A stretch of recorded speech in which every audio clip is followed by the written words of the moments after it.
Hello and welcome to another 9-minute Bible study.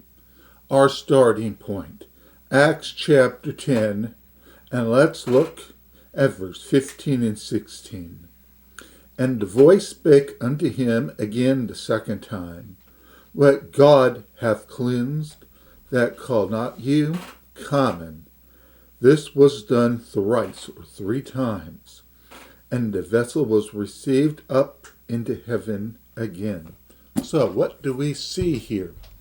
The Apostle Peter, he's in Joppa at the house of Simon the tanner. He is on the roof praying. He gets hungry. He wants to go and eat. But before he does, he falls into a trance and he sees a vision. In this vision, he sees this big sheet full of unclean animals come down before him. The voice said, Rise, Peter, kill and eat. And Peter said, I am a good God-fearing Jew. I will not rise up and eat unclean animals. The voice came down from heaven, and it said, What? What I have cleansed, do not call unclean or common. Then, the second time, the exact same thing happened. Then the third time, the exact same thing happened. Now, according to experts in the subject, when a certain dream happens twice, or in this case 3 times, the message is certain.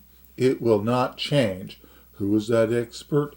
Joseph, way back in the book of Genesis, when he was dealing with Pharaoh. Pharaoh had the same dream, different forms, but the same dream twice. That means the thing is certainly going to happen. Now here's Peter. He receives the same vision 3 times. With certainty, this thing is being established. What God has cleansed, we are not to call unclean. Now, let's look at this from the point of view of Peter in Acts 10, not with the hindsight we have of knowing how this ends. Peter is confused. He does not understand what is happening here. All he thinks of is, what does this mean? All of these animals in this big sheet has come down, and there is absolutely nothing I can understand about this. Things is about to become a lot more confusing for Peter. Let's look at the next verse 17.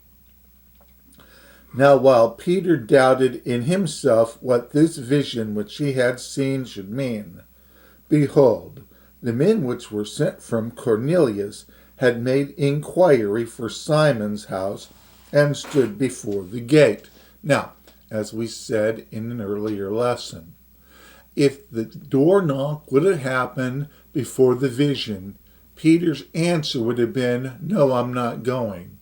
Keep in mind, this goes beyond Peter is a God-fearing Jew. The Old Testament law is also the civil law of Israel. So no, Peter would not have went to Cornelius' house under any circumstance.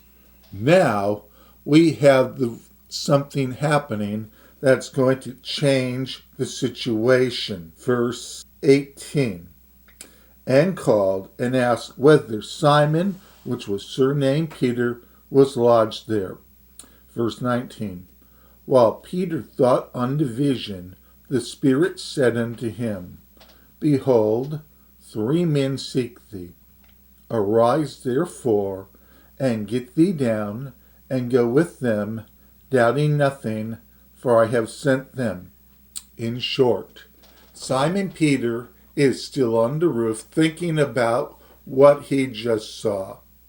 These 3 men from Cornelius are now entering into the house. The Holy Spirit speaks to Peter.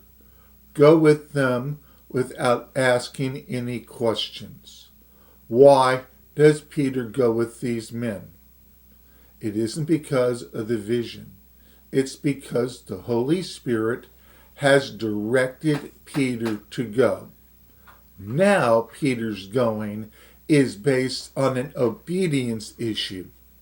God, through the Holy Spirit, has told Peter to go to Caesarea to Cornelius' house. Peter, as he established earlier in Acts chapter 5, must obey God rather than men. So in obedience to God, through the Holy Spirit, Simon Peter goes downstairs, and we see verse 21. Then Peter went down to the men which were sent unto him from Cornelius, and said, Behold, I am he whom ye seek. What is the cause wherefore you are come? Keep in mind, the Holy Spirit told Peter to go. The Holy Spirit did not tell Peter why he was going. So yes, we have the natural curiosity of Simon Peter. That natural curiosity is, why am I going? Probably in the back of his mind, they're going to take me away. These are the Romans. They're probably going to throw me in jail or beat me or something like that.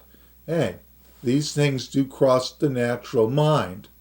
Peter, not knowing what's going to happen, not knowing why he's making the trip, he asks, why are you here? Verse 22.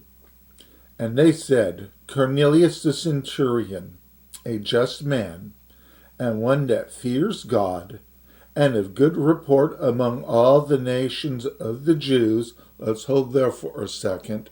We see immediately Cornelius' men establishing the character of Cornelius. Not just that, but that Cornelius has had a good working relationship with the Israelites. They understand what they're asking Peter to do is a very tricky thing concerning the Old Testament law. So they're trying to settle his nerves before he goes. Keep in mind that these men do not realize the Holy Spirit has already told Peter, go without questioning anything. The last part of the verse. Was warned from God by a holy angel to send for you into his house and hear words of thee. Verse 23. Then called he them in and lodged them. It was late in the day. The men stayed in Simon the tanner's house, and then the next day Peter makes the road trip to Caesarea.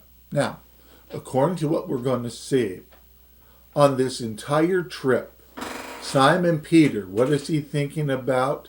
He's thinking about everything that's going to happen. First, those 3 visions that he received, ending with the same message, what God has cleansed, you don't call unclean. Now, he's on this mysterious road trip to Caesarea, not really knowing what's going to happen. Of course, he's thinking about this. Sometimes when we're in obedience to God, at first we might not know what's going on. What's our job? The job of Peter was a simple one, to obey. And in all of this, Peter obeyed. He trusted in the Lord that the situation would work out.